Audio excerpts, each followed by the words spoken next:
На просторах бескрайней саванны Серенгети, где золотистые травы колышутся под палящим африканским солнцем, произошла невероятная история, бросившая вызов самим законам природы. 2 года назад рейнджерам заповедника привезли 2 совершенно беспомощных созданий, чьи шансы на выживание казались невозможными. Маленькие слонята, получившие имена Туми и Бади, были найдены рядом с телом своей матери, павшей от рук браконьеров. Их ноги еще дрожали, глаза были полны страха и грусти, а хобот беспомощно свисал, когда они пытались издавать жалобные звуки, похожие на приглушенный плач. Слонята дрожали от голода и холода. Рейнджеры понимали, что, несмотря на все их усилия, человеческой заботы будет недостаточно.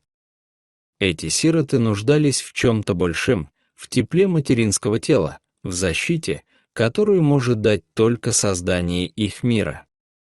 И тогда они решились на отчаянный шаг, приведя малышей к вольеру, где проживала старая львица по имени Нури. Нури когда-то была грозой саванны, могучей королевой Прайда, чей рык заставлял трепетать всех обитателей округи.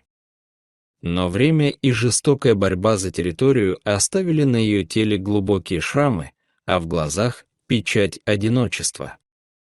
Теперь она доживала свой век в безопасности заповедника, лишенная былой мощи, но сохранившая врожденную мудрость. Когда рейнджеры приблизились с 2 крошечными слонятами, все замерли в напряженном ожидании.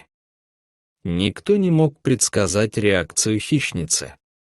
Но произошло необъяснимое. Вместо агрессии во взгляде Нури появилась странная мягкость. Она медленно опустилась на землю, словно приглашая сирот под свою защиту. Бади, дрожа всем телом, сделал неуверенный шаг вперед, а затем прижался к ее теплой шерсти. Туми, после минутного колебания, последовал его примеру, прислонившись к мощному боку львицы. Так началось их удивительное совместное путешествие. Первые дни были полны трудностей, малыши отказывались от искусственного вскармливания, тоскуя по материнской заботе. Но Нури проявила невероятное терпение и материнскую нежность. Она согревала своим телом в прохладные ночи, мягко подталкивала носом к пище.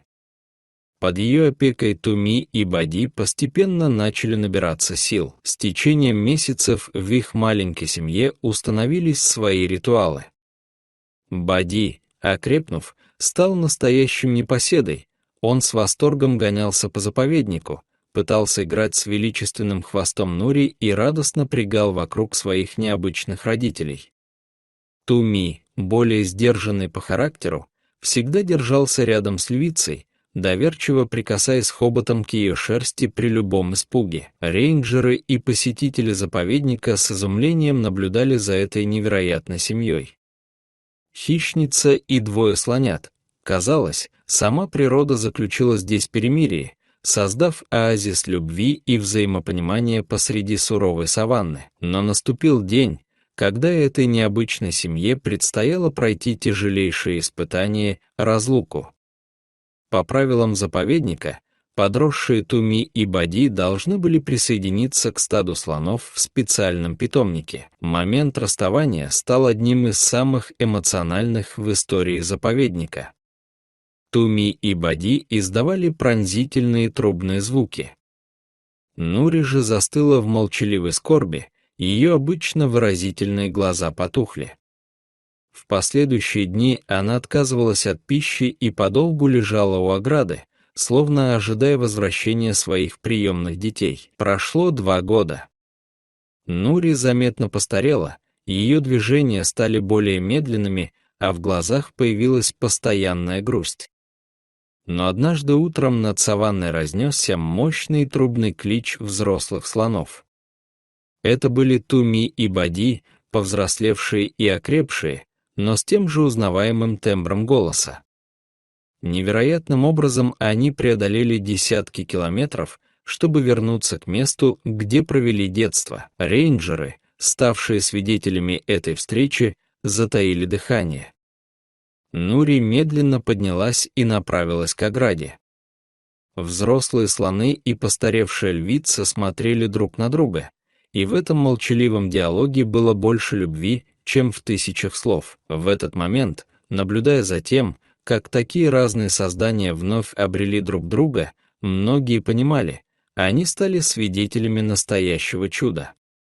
Чудо, которое доказало, что истинная семья не знает видов и предрассудков, что материнская любовь способна преодолеть любые барьеры, а привязанность, рожденная в сердце, остается вечной, какой бы хрупкой она ни казалась. Эта история продолжает жить в сердцах тех, кто ее видел, напоминая нам о самых важных ценностях: сострадании, верности и безграничной способности любить, которая делает нас по-настоящему живыми независимо от того, на 2 или 4 лапах мы ходим по этой земле. Дорогие зрители, что вы думаете об этой истории? Расскажите, пожалуйста, в комментариях. А если вам понравилось это видео, то ставьте лайк и подписывайтесь на наш канал. До новых встреч!